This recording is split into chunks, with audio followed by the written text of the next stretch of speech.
नमस्कार सर. माझा एक प्रश्न होता, की माझा एस-आय-आर फॉर्म मी सबमिट केलेला आहे. तर तो बी-एल-ओनी इलेक्शन कमिशनकडे सबमिट केला आहे, की हे कसं माहिती पडेल आपल्याला? तुम्ही सांगू शकता का?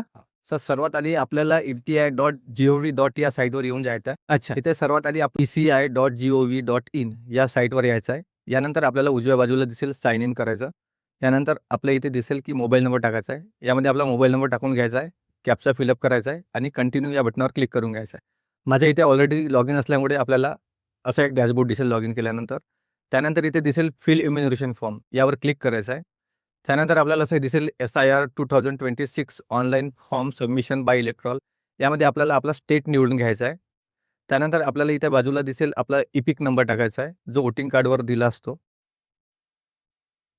त्यानंतर बाजूला सर्च बटन दिसेल, त्यावर सर्च बटनावर क्लिक करायचं आहे.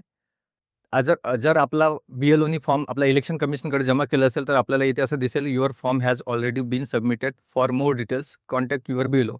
याचा अर्थ असा आहे, की आपण जो फॉर्म भरून दिला आहे बी-एल-ओला, तो बी-एल-ओनी आपल्या इलेक्शन कमिशनकडे सबमिट केला आहे. आपला एस-आय-आर फॉर्मची जे प्रोसिजर आहे, ती इथे पूर्णपणे फिल झाली आहे. आणि जर ज्यांचे कुणाचे जर फिल नसेल झालं, तर त्याला इथे ऑप्शन टाकायला येणार आणि त्यांनी त्वरित फॉर्म फिल करून घ्यायचा आहे. धन्यवाद.